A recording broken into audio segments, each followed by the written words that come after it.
2025 August మాసంలో కుంభరాశి వారి యొక్క మాస ఫలితాలు.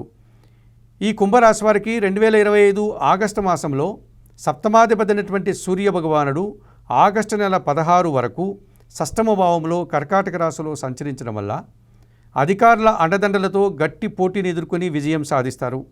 నిరుద్యోగులకి ఉద్యోగాలు వచ్చేటువంటి అవకాశం ఉంది.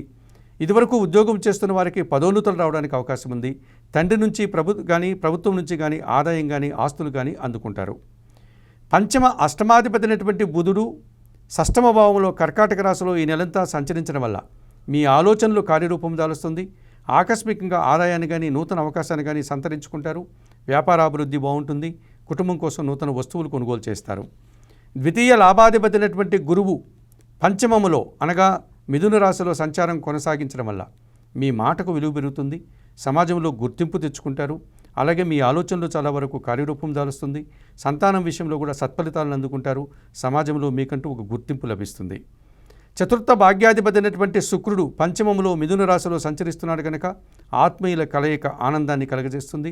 స్త్రీజన సహకారంతో ఇంట బయట శుభ కార్యక్రమాలు నిర్వర్తిస్తారు. విందు వినోదాల్లో పాల్గొంటారు. 2025 ఆగస్టు మాసంలో కుంభరాశి వారికి సూర్య భగవానుడు, బుధుడు, గురువు, శుక్రుడు 50% శుభలితాలను అందించే వాతావరణం ఉంది. తృతీయ దశమాధిపతి అయినటువంటి కుజుడు ఈ నెలంతా కూడా అష్టమ భావంలో కన్యారాశిలో సంచరిస్తున్నాడు కనుక ఈ కుంభరాశి వారికి కొంతమంది జన సహకార లోపం వల్ల కొన్ని ఇబ్బందులు వస్తాయి. వాహన ప్రమాదాలకు అవకాశం ఉంది. అలాగే ఆర్థికపరమైనటువంటి సమస్యలు కూడా మిమ్మల్ని ఇబ్బంది పెట్టేటువంటి సూచన కనిపిస్తుంది. భూముల నుంచి వాహనాల నుంచి కొన్ని కష్టాలని ఇబ్బందుల్ని మీరు ఎదుర్కోక తప్పదనిపిస్తుంది. జన్మరాశ్యాధిపతి వ్యయాధిపతి అయినటువంటి శని భగవానుడు ద్వితీయంలో మీనరాశిలో సంచరిస్తున్నాడు. ఏళ్నాటి శనిలో ఇది 2వ భాగం. మీ మాటల వల్ల అపార్థాలు, కుటుంబంలో అశాంతి, కొన్ని అవమానాలు ఎదుర్కోక తప్పదనిపిస్తుంది.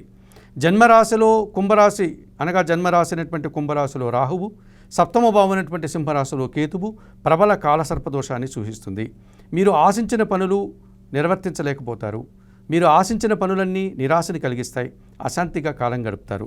2025 ఈ ఆగస్టు మాసంలో కుంభరాశి వారు తప్పనిసరిగా సప్తమ కేతు దోషం నుంచి బయటపడడానికి, జన్మరాశిలో ఉన్నటువంటి రాహు దోషం నుంచి బయటపడడానికి మీరు శ్రీకాళహస్తీశ్వర ఆలయానికి వెళ్ళి రాహుకేతు పూజలు నిర్వర్తించండి. అంతటి అవకాశం లేనివారు నిత్య గణపతి ఆరాధన చేస్తూ కేతు దోషం నుంచి బయటపడడం, కనకదుర్గాదేవిని దర్శించి ఎర్రటి పూలమాలను సమర్పించడం వల్ల రాహుదోషం నుంచి మీరు బయటపడగలుగుతారు. ఇక జన్మరాశిలో ఉన్నటువంటి ఈ రాహుదోషం అని పూర్తిగా తొలగిపోవాలి అంటే కనకదుర్గాదేవి ఆరాధన నిరంతరం చేసుకోండి. ద్వితీయంలో ఉన్నటువంటి శనిదోషం, ఏల్నాటి శనిదోషం ఉంది కనుక శనేశ్వర దర్శనం లేకపోతే ఆంజనేయ స్వామి ఆలయానికి వెళ్ళి తమలపాకుల పూజలు నిర్వర్తించండి. సుందరకాండ పారాయణం చేయండి. అష్టమ కుజదోషం నుంచి బయటపడడానికి నిత్యం సుబ్రహ్మణ్య స్వామి దర్శనం, మంగళవారం రోజు సుబ్రహ్మణ్యం స్వామికి అభిషేకం, సుబ్రహ్మణ్యాష్టక పారాయణం చేసుకోండి. ఎర్ర కందిపప్పు కుటుంబంలో పనిచేసే పేదవారికి దానం చేయడం వల్ల మరింతగా మంచి ఫలితాలను కుంభరాశి వారు అందుకోగలుగుతారు.